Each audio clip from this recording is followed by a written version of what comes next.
ना अपना घर आबाद किया, ना किसी और का घर आबाद देखना चाहती हूँ। कितना बेमुराद दिल है तुम्हारा मंशा। ना खुद खुश रहता है, ना किसी और को खुश रहने देता।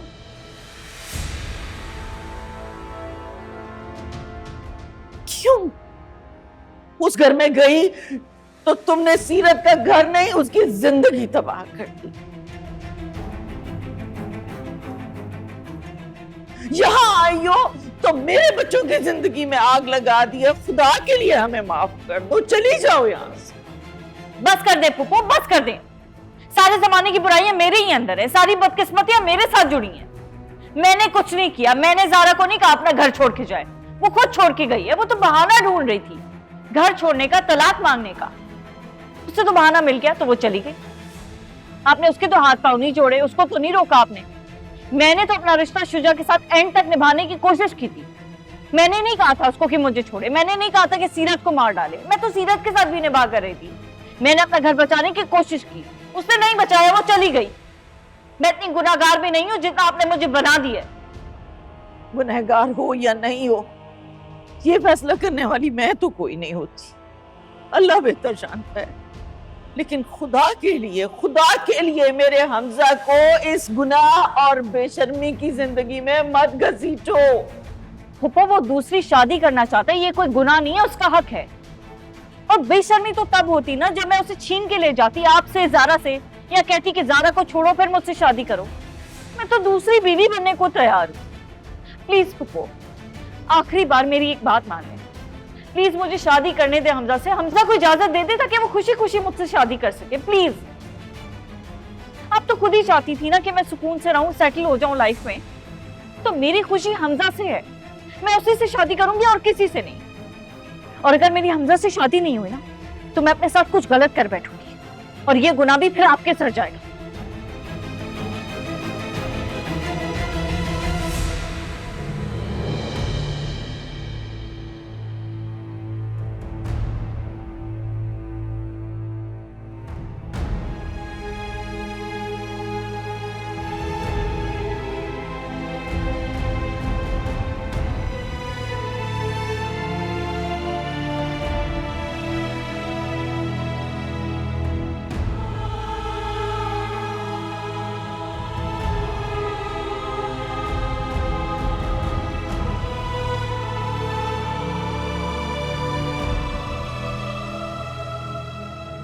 अब हमारी जिंदगी में जब भी तकरार हुई है ना, वो मंशा की वजह से हुई है।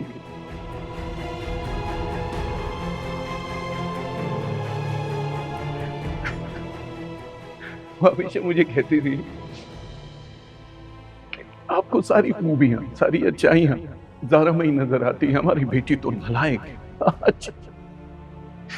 आज उसी बेटी की वजह से रोते रोते दुनिया छोड़ के चली गई है। एक बात हाथ छोड़ रहा हूं, उसको कहिएगा मेरे सामने मत आया करे। अरे हो जाते हैं मेरे जख्म को देख के।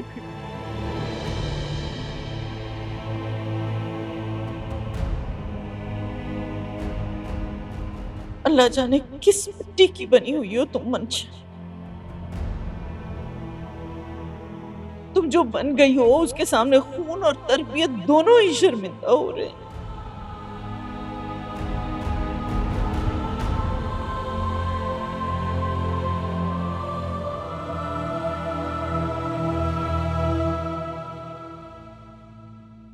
और वैसे भी अगर तुम दूसरी शादी करना चाहते हो तो ये कोई गुनाह नहीं है, तुम्हारा हक है और जरूरत भी है। क्योंकि ज़ारा के साथ तो तुम वैसे ही खुश नहीं हो, तुम खुद ही तो कहते हो ये शादी सिर्फ कॉम्प्रोमाइज है।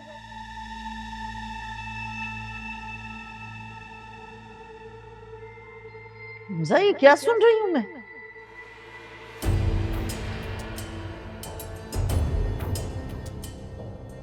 तो आप मंशा से शादी करना चाहते हैं?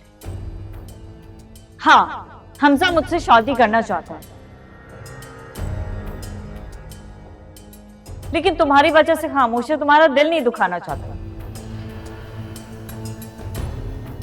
लेकिन तुम्हें तो मेरा पता है ना ज़ारा, मैं मुनाफकत नहीं करती। जो मेरे दिल में है वही जबान पे ले आती हूं। और इसमें गलती क्या है? अगर मैं हमजा से शादी करके सेटल डाउन हो जाती हूँ तो मेरा भी तो थोड़ी सी खुशियों पे हक है जो तुम्हारी वजह से कभी मेरी जिंदगी में आई ही नहीं।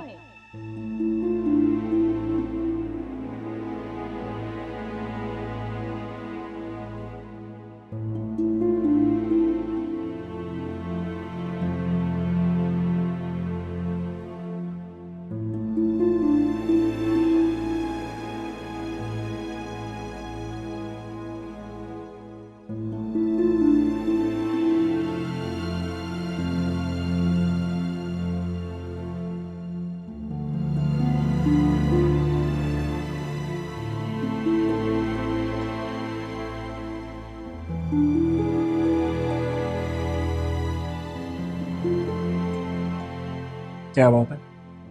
सब खैरियत?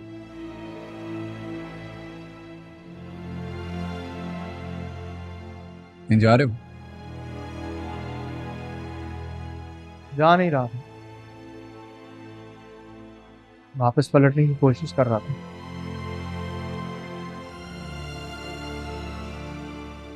मेरे मेरे बाबा ने एक बात कही, मुझे बड़ी अच्छी लगी।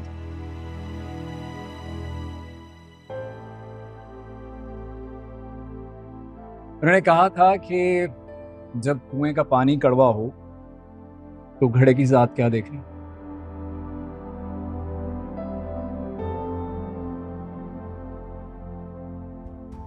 आई डोंट नो वो मिसाल यहाँ फिट होती है या नहीं, लेकिन ऐसे ही याद आ गई।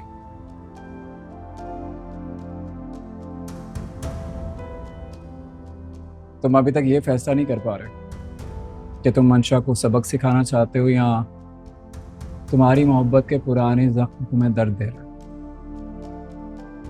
उससे मोहब्बत नहीं करता। मोहब्बत तो तुम ज़ारा से भी नहीं करते।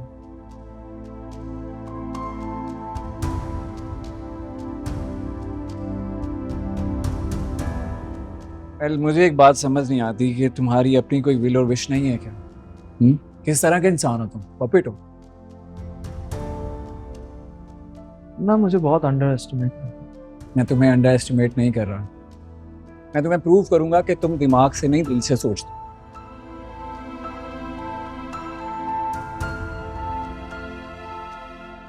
और दिल से सोचने वाले लोग जो होते हैं ना, उनको बेवकूफ बनाना बहुत आसान होता है।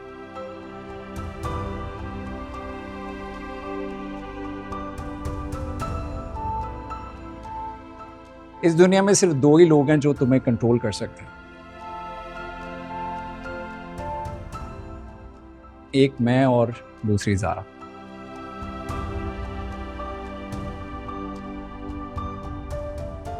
और दूसरी बात यह है कि ज़ारा मेरी बहनों जैसी है।